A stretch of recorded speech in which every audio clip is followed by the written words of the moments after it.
खबरों की शुरुआत में सबसे पहले मध्य प्रदेश के मौसम का हाल आपको बता दें, जहां ठंड का कहर कम हो नहीं रहा है। कोहरे का असर भले ही कम हुआ हो, लेकिन ठंड का कहर नहीं। एमपी में सर्दी का सितम, जिसका सामना प्रदेशवासियों को लगातार करना पड़ रहा है। पचमढ़ी में सीजन का सबसे कम तापमान दर्ज हुआ। इकलौता हिल स्टेशन पचमढ़ी, जहां 3.8 डिग्री तापमान दर्ज हुआ है। न्यूनतम तापमान 3.8 डिग्री। इधर कल्याणपुर दूसरा सबसे ठंडा शहर।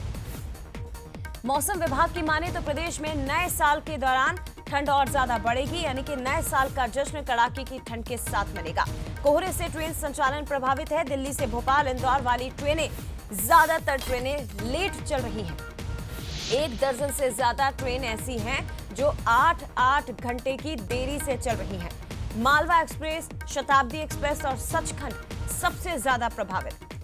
तो कोहरे का असर भले ही कम हुआ हो, लेकिन ठंड की मार, कड़ाके की ठंड इस वक्त प्रदेश में पड़ रही है और ज्यादातर हिस्से प्रभावित बताए जा रहे हैं।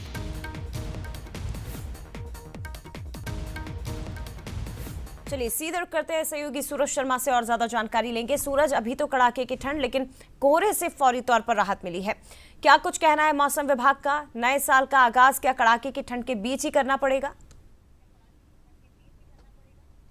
देखिए, बिल्कुल लगातार जो उत्तर भारत से बर्फीली हवाएं आ रही हैं, उसके चलते, बर्फबारी के चलते ही जो ठंडक है वो लगातार बढ़ती जा रही और तापमान में गिरावट देखने को मिल रही है। आप देखिए, सुबह का वक्त है, लेकिन जिस तरीके से ओस आपको जमीन पर नजर आ रही है, कहीं ना कहीं मोतियों की तरह चमकती हुई नजर आ रही है। और कोहरे से जरूर हल्की राहत मिली है, क्योंकि तेज कड़ाके की ठंड जब होती है तो कोहरा थोड़ा कम होता है। हम देख रहे हैं लगातार उत्तर भारत में, चाहे पहाड़ों की बात करें तो लगातार बर्फबारी जो हो रही है, उसका नतीजा है कि ठंड की रफ्तार लगातार बढ़ती जा रही है। नए साल में जिस तरीके से मौसम विभाग का भी कैसी संभावना है, जो अलर्ट जारी किया है कि लगातार सर्दी और बढ़ेगी। कई जो जिले ऐसे हैं जहां पर लगातार तापमान नीचे जाता जा रहा है। पचमढ़ी का तापमान की बात करें तो करीब 4 डिग्री तक पहुंच चुका है। तो आप समझ सकते हैं, खासतौर से उत्तर भारत की बात करें तो दिल्ली के आसपास कोहरे की चादर ज्यादा रहती है और शायद यही कारण है कई ट्रेनें भी लेट होती हैं। चाहे ग्वालियर, झांसी या दिल्ली तक के रूट की बात करें तो इस इलाके में कोहरा ज्यादा। हालांकि मध्य प्रदेश में कोहरे से अभी ऐसी फौरी तौर पर राहत मान सकते हैं। हालांकि जो पहाड़ी इलाके होते हैं खासतौर से उन पर हल्की धुंध देखी जाती है,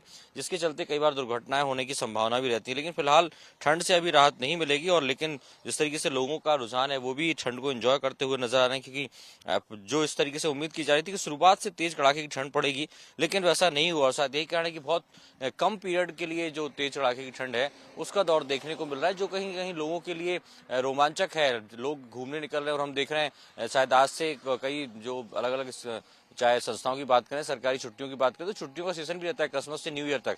तो कहीं कहीं लोगों को भी मजा आता है और इस समय वो निकलते हैं बाहर घूमने के लिए। तो कड़ाके की ठंड के में लोगों का उत्साह बढ़ता है। नए साल का सेलिब्रेशन भी होता है और मौसम विभाग का भी अलर्ट है कि अगले 4 से 5 दिन और कड़ाके की ठंड पड़ने की संभावना है।